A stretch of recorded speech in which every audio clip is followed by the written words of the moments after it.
நடிகர் கே பாக்யராஜ் அவர்களை பேச அழைக்கிறேன். அப்புறம் இந்த பொண்ணு பேர் என்னமா, தமிழ் சுத்தமாக பேசினாங்க.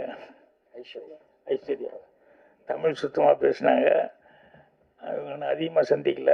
ஸோ அது கொஞ்சம் ரொம்ப சந்தோஷமாக இருந்தது, நிறைவாக கரெக்டாக பேசுகிறாங்க அப்படின்ட்டு. அதுக்கப்புறம் ராஜன் சாருக்கு தான் நன்றி சொல்லணும்.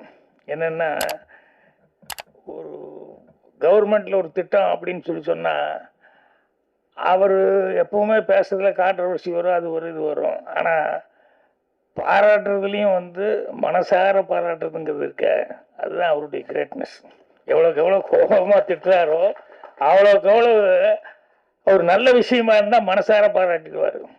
ஸோ இன்னைக்கு சினிமாவில் எல்லாரும் எவ்வளோ சிரமப்பட்டுட்டு இருக்காங்க என்ன அப்படிங்கிறத அடிக்கடி எல்லா மேடையிலையும் சிறு தயாரிப்பாளர்களுக்காக குரல் கொடுத்து பேசிட்டு இருக்கிறது அவர். இப்போ இவர் பாலாஜி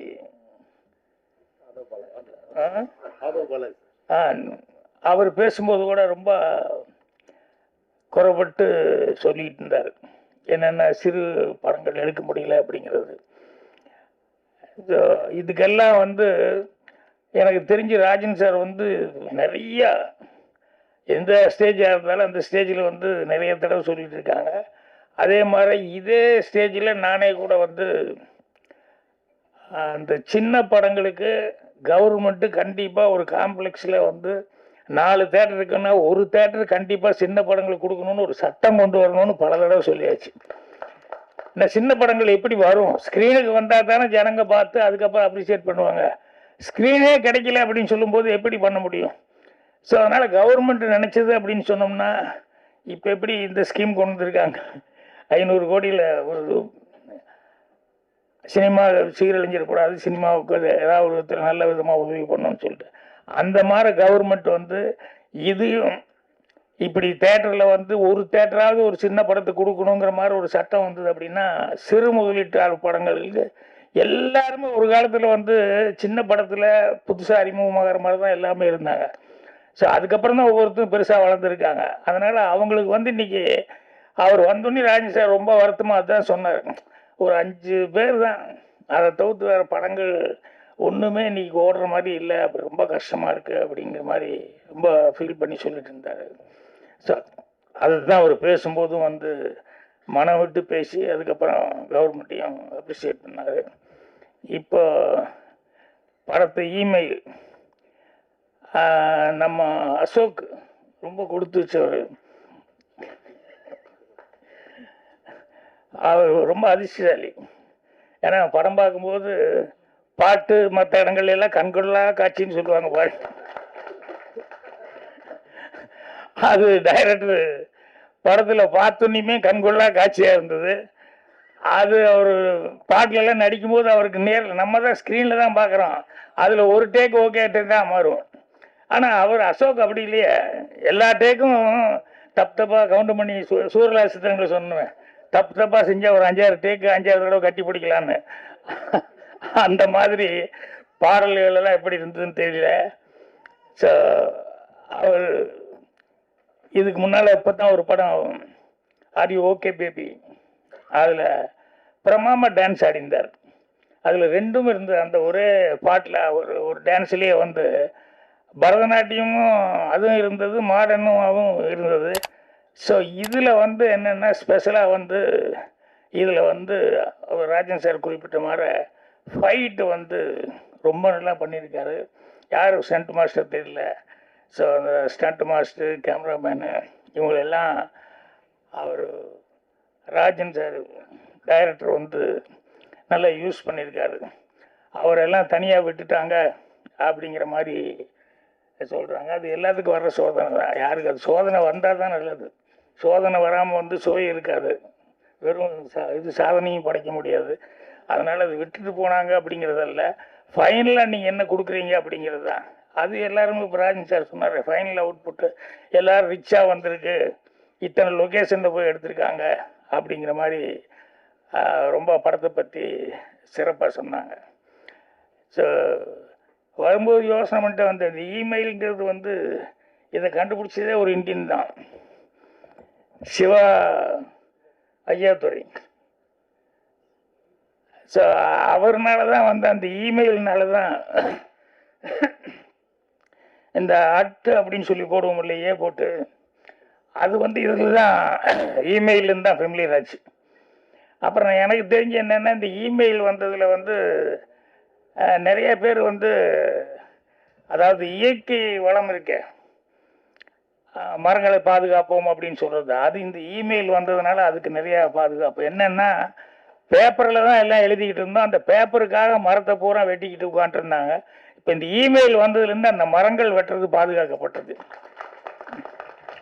அது ஒரு சந்தோஷப்பட வேண்டிய சமாச்சாரம். அதை விட இன்னும் ரொம்ப சந்தோஷப்பட வேண்டிய சமாச்சாரம் என்னென்னா இந்த நிறைய இளைஞர்கள் செருப்படியிலேருந்து தப்பிச்சுக்கிறதுக்கான ஒரு வாய்ப்பு இந்த இமெயில் மூலமாக கிடச்சிது. ஏன்னா முன்னால் ஒரு பொண்ணுக்கிட்ட வந்து ஏதாவது பேசி ஒரு லெட்டர் கொடுத்தான்னு வைங்களேன், உடனே காலில் இருக்கிறது கழட்டிடுமா அப்படிங்கிற மாதிரி கழட்டிடுவாங்க சில நேரங்களில் கூட. இப்போ இந்த இமெயில் அது இல்லை பாருங்கள், போய் நேரில் எல்லாம் முரளி மாற பின்னாலேயே சுற்றிட்டு இருக்கணுங்கிற அவசியமே இல்லை. இல்லை என்ன வேணுமோ இமெயிலில் வந்து ஈஸியாக அவங்கக்கிட்ட நம்ம மனசில் இருக்கிறத அப்படியே எக்ஸ்போஸ் பண்ணிடலாம். அது வந்து இதுக்கு லவ்வுக்காகங்கிறது மட்டுமல்ல, சில பெரிய மனிதர்களிடம் மரியாதை காரணமாக நம்மளால் சொல்ல முடியாமல் இருக்க சில விஷயங்கள் சொல்லும்போது வாய் வராது, தடுமாற்றமாகி போகும். இந்த இமெயில் அப்படி இல்லை, இதில் வந்து எந்த தடுமாற்றம் இல்லாமல் நம்ம என்ன நினைக்கிறோமோ அதை அப்படியே எக்ஸ்போஸ் பண்ணிடலாம். ஸோ அந்த மாதிரி பல உதவிகள் இருக்குது. ஆனால் இதில் போடும்போது ஒன்று போட்டிருந்தாங்க, என்னென்னா இமெயில் என்னென்னலாம் மோசடி நடக்குது அப்படின்னு சொல்லிட்டு. எல்லாத்துலேயும் தான் பாசிட்டிவும் இருக்கும், அதே மாதிரி நெகட்டிவும் இருக்கும். அதனால் எது விஞ்ஞான கண்டுபிடிப்பு வந்தாலும் அதில் ஏதாவது ஒரு பாசிட்டிவ் இருந்தாலும் இன்னொரு நெகட்டிவும் ஒரு சைடு இருக்கத்தான் செய்யும். ஸோ அதனால் அதில் இந்த மோசடி அப்படின்னு சொல்லும்போது நாட்டில் சினிமாவில் அதில் தான் ஆன்லைனில் தான் மோசடிங்கிறது இல்லை. ராஜன் சார் பேசும்போது கரெக்டாக கவனிச்சுக்கிட்டே இருந்தீங்கன்னா தெரிஞ்சிருக்கும் நாட்டில் லைசன்ஸோடு எவ்வளோ மோசடி நடந்துட்டுருக்குன்னு. ஏன்னா நம்ம வாங்கியிருப்போம், பர்மிஷன் வாங்கிட்டு போயிருப்போம், ஆனால் அவங்க காசு கேட்பான். ஊட்டி வரைக்கும் இங்கேருந்து போயிருப்போம், எல்லோரும் போனதுக்கப்புறம் அங்கே ஒரு இது வச்சுருக்கான், அங்கே ஒரு தனி யூனியன் ஒன்று வச்சுக்கிட்டு இங்கே தான் கார் எடுக்கணும். இதெல்லாம் வந்து எத்தனை கஷ்டங்களை வந்து தயாரிப்பாளர்கள் சந்திக்கிறது. ஸோ அந்த மாதிரி நிறையா அந்த மாதிரி தப்புகள் தவறுகள் நாட்டில் அந்த மாதிரி மோசடிகள் கண்ணுக்கு தெரிஞ்சு நிறைய நடக்குது. என்னன்னா ஒவ்வொருத்தரும் அவன் ஃபீல் பண்ணணும், அவங்கவுங்க தனி மனிதன் வந்து நம்ம தனி மனிதன் அல்ல அப்படின்னு சொல்லி ஃபீல் பண்ணால் தான் இந்த மோசடிங்கிறது நிற்கும். நம்ம செய்கிறது ஒவ்வொன்றும் வந்து நம்ம ஒருவனை மட்டும் போகிறதில்ல அப்படின்ட்டு. ஏன்னா ஒரு உதாரணத்துக்கு ஒரு இன்சிடெண்ட்டு, பாரிஸிலிருந்து லண்டன் போகிறதுக்காக, இல்லை லண்டன் டு பாரிஸ் போகிறதுக்கு ஹூவர் கிராஃப்டில் போனோம்னா நிறையா அது கொஞ்சம் வித்தியாசமாக இருக்குது. அது தண்ணியிலையும் இல்லை, நான் சொல்கிறது ரொம்ப வருஷத்துக்கு முன்னால் ஃபேமிலியோடு போயிருந்தப்போ தண்ணியிலேயே இது பண்ணாமல் அப்படியே மேலாலேயே போகும் அப்படின்னு சொல்லிட்டு அது கொஞ்சம் நல்லா இருக்கும் அப்படின்னு சொன்னாங்கன்ட்டு. ஆனால் அங்கே போய் இறங்குக்கப்புறம் பாரிஸ் போகிறதுக்கு வந்து கிட்டத்தட்ட 3 hours ட்ரெயினில் இது பஸ்ஸில் தான் போக வேண்டியிருக்கும். அதனால் ஃப்ளைட்டில் போனோம்னா 3/4 மணி நேரம் 1 மணி நேரத்தில் போயிடலாம். பட் இதில் போயிட்டு அதுக்கப்புறம் பஸ்ஸில் போகணும்.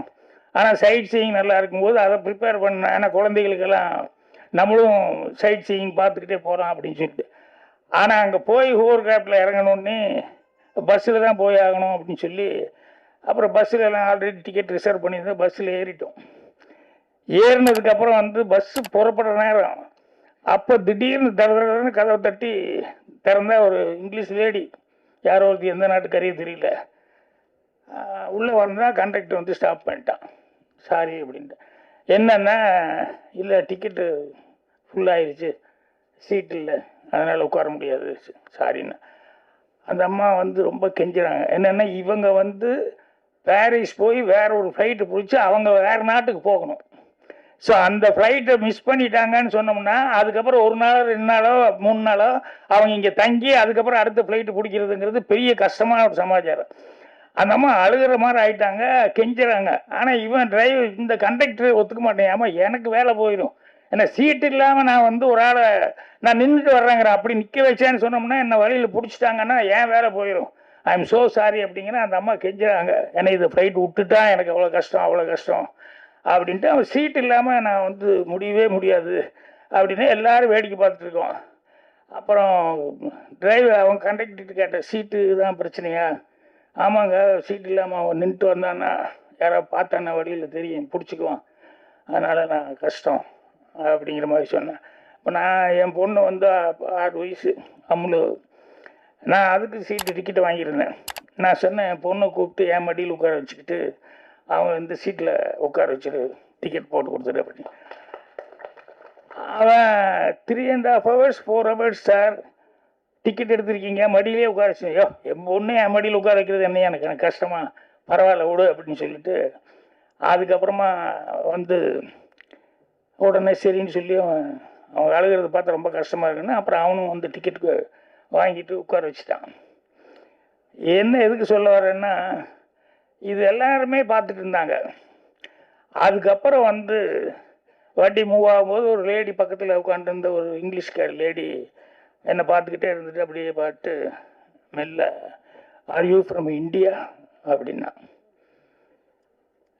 எனக்கு அப்படி ஒரு சந்தோஷமாக இருந்தது.